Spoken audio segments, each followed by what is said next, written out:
My name is Kris Barnier, and I am a director of the Oakville Chamber of Commerce and chair of the GR committee. With me today is Ontario Liberal leader Stephen Del Duca. Mr. Del Duca served as a minister in the previous government, having served as Minister of Transportation and Minister of Economic Development.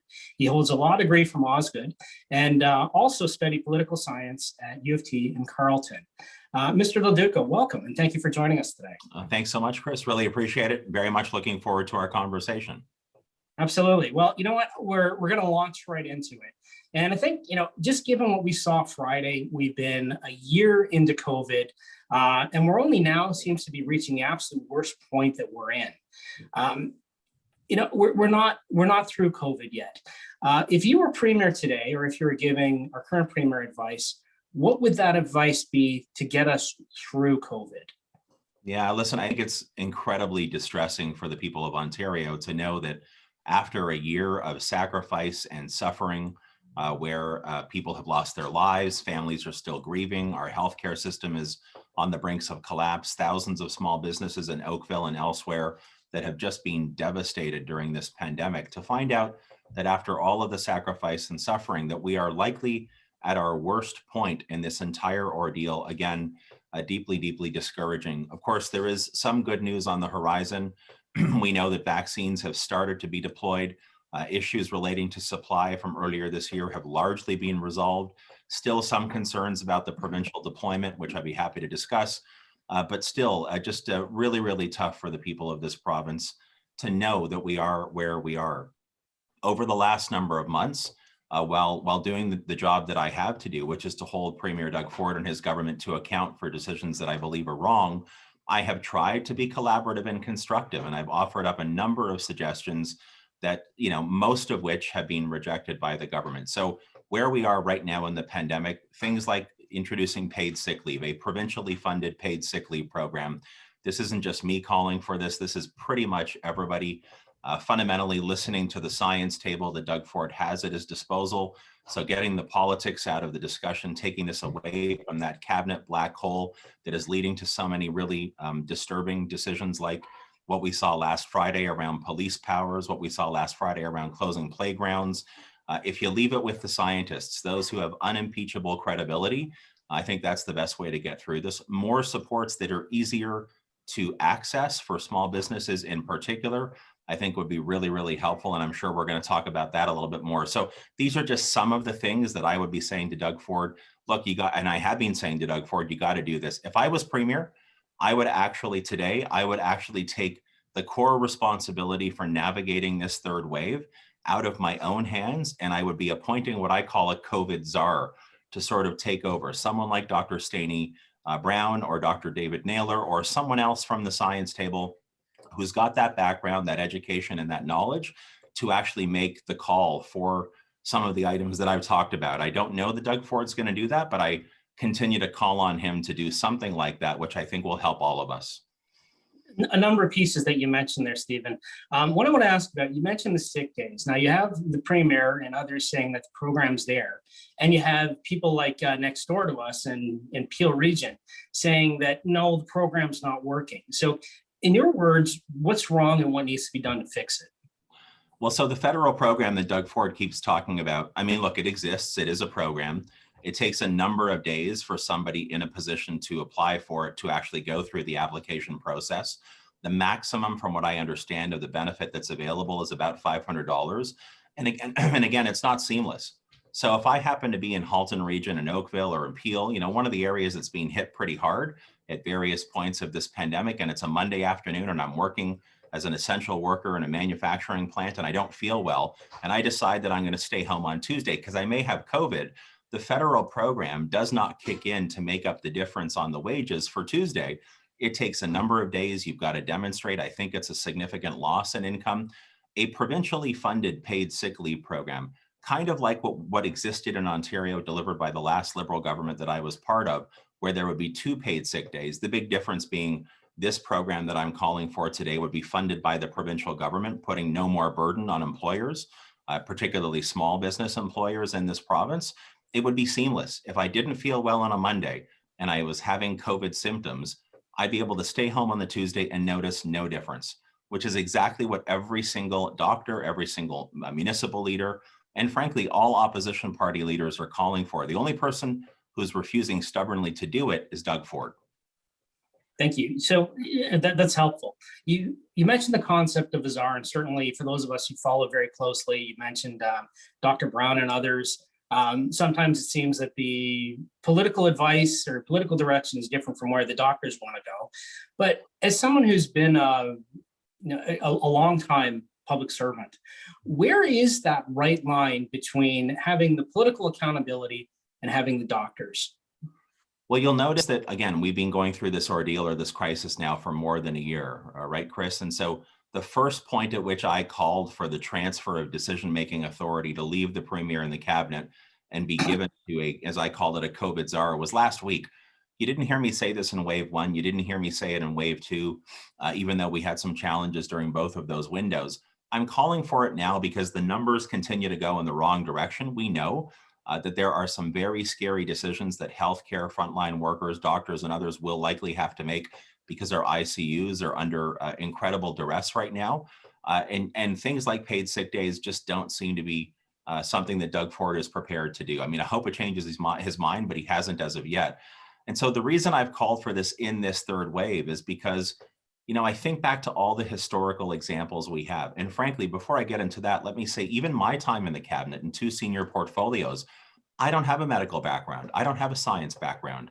I would not want to be in the position, because we are literally dealing with life and death decisions right now, to have a series of well-intentioned perhaps, but unqualified people sitting there making decisions in the black hole of a cabinet meeting.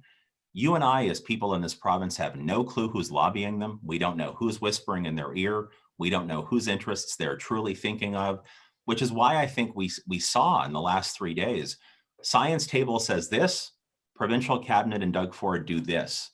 Completely different in this moment. To me, that's just unacceptable. There are historical examples. Many of them are military in nature. I said this last week. When the Allied forces wanted to liberate Europe, they didn't leave it to the American or the British cabinet to actually prosecute D-Day. They appointed General Eisenhower, and they said, you're in charge. You have the material, you have the manpower, you have the resources, you figure it out. And why? Because he was an expert with unimpeachable integrity and a background to actually get the job done.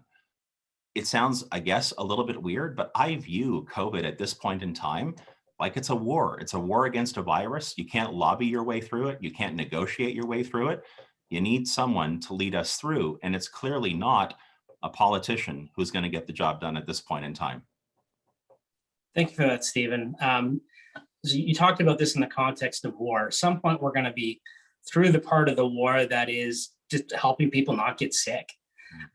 At some point, there's going to be a recovery, and there's going to be helping businesses and sectors that have been hardest hit, and helping individuals also hardest hit. And also just that whole concept of helping Ontario job creators excel, promote what we have to the rest of Canada, the rest of the world. What's your thoughts for how that, call it, recovery should look? Yeah, listen, it's obviously going to be a very difficult challenge, but I have so much faith in the people of Ontario, the entrepreneurial spirit that exists in this province to rise to the occasion. I think there are certain things government can do to set the table for the kind of growth, the kind of recovery that I believe we all want to see. So first, unlike what I said a second ago, where I was fairly direct in my criticism of Doug Ford, I just do want to acknowledge in the last provincial budget, which came out a number of weeks ago, there were a couple of things that actually I found encouraging. I'll just point those out really quickly. The significant investment in the expansion of broadband infrastructure, giving more, as it's deployed over the next few years, giving more and more Ontarians, both residents and business owners, access to affordable high-speed broadband, I think is a critically important piece of the economic recovery. So I was encouraged to see that kind of investment. Similarly, given that we are coming through what is the biggest public health crisis perhaps in our province's history, to know that there was a fairly dramatic increase in healthcare spending contained in that budget. Also, I think good news. A little bit disturbing that it's taken Doug Ford about 3 years to figure out you need to invest in public healthcare. But having said that, never the wrong time to do the right thing. So at least it was there. There are some areas, though, relating to the recovery directly where I am concerned that the budget foreshadows not just inaction, but actually action going in the wrong direction. As a former economic development and growth minister, I believe creating a highly skilled workforce is the single best competitive advantage that we have here in the province of Ontario. And so to know that this last budget foreshadowed potential cuts to the education system, significant cuts, knowing at the same time that Doug Ford's demonstrated that he doesn't quite value publicly funded education the way that we need to in this province, I think that's a concern. I really believe coming out of the pandemic, we need for quite some time to invest in publicly funded education at all levels. So preschool, daycare, childcare, elementary, secondary, post-secondary, lifelong learning and skills training. And in particular, and I know the Oakville Chamber and the Chamber community across Ontario has long been calling for this, we need to find a much better way to match the skills and the training that we do, and we do it very, very well, with the job opportunities and the economic potential that we have in this province. So finding a way to eliminate, I'll call it the skills mismatch, is a really important feature where I think Ontario needs to go. Lastly, and I think we're all waiting to see what's going to be in the federal budget that's about to come out, what's going to happen around getting more women back into the workforce. We've seen women's participation rate in the economy drop off precipitously during this pandemic. That can't be, that we will not have a successful and sustained recovery if that many women are feeling like they cannot be part of the recovery, if there are too many built-in disadvantages or disincentives to their participation. That's why I'm really hoping to see something significant on childcare in the federal budget. And if I was elected premier, I am elected premier next year, I would do whatever I could to work with our federal partners to create the kind of public childcare system that, again, would be affordable and accessible. Last thing really quickly on small business, we already know in Oakville and beyond, small business entrepreneurs really are the engine of Ontario's economy. There is still going to be a significant, I'll call it hangover or echo from this pandemic that's just going to continue to afflict small business owners around the debt that they've accrued along certain sectors, tourism, hospitality, and elsewhere. We really need to find tangible ways to get them back on their feet so they can keep growing and keep employing the people of this province. Thank you for that. We have about 1 minute left, so ask real quick. You talked about your experience as Minister of Economic Development and Transportation. Thinking about smart cities, that's a real important theme for us in Oakville. Where do you see support for smart cities coming? Yeah, look, I think that is a priority. There's tons of investments that sometimes take place just a little bit out of view, a little bit kind of behind the curtain that people don't always know about. I talked about the need for the broadband expansion. I think when you look at the Ontario, the ministry that's responsible for economic development, the ministry I had the honor of leading for a brief time in 2018, I think it's about reorienting how we do business.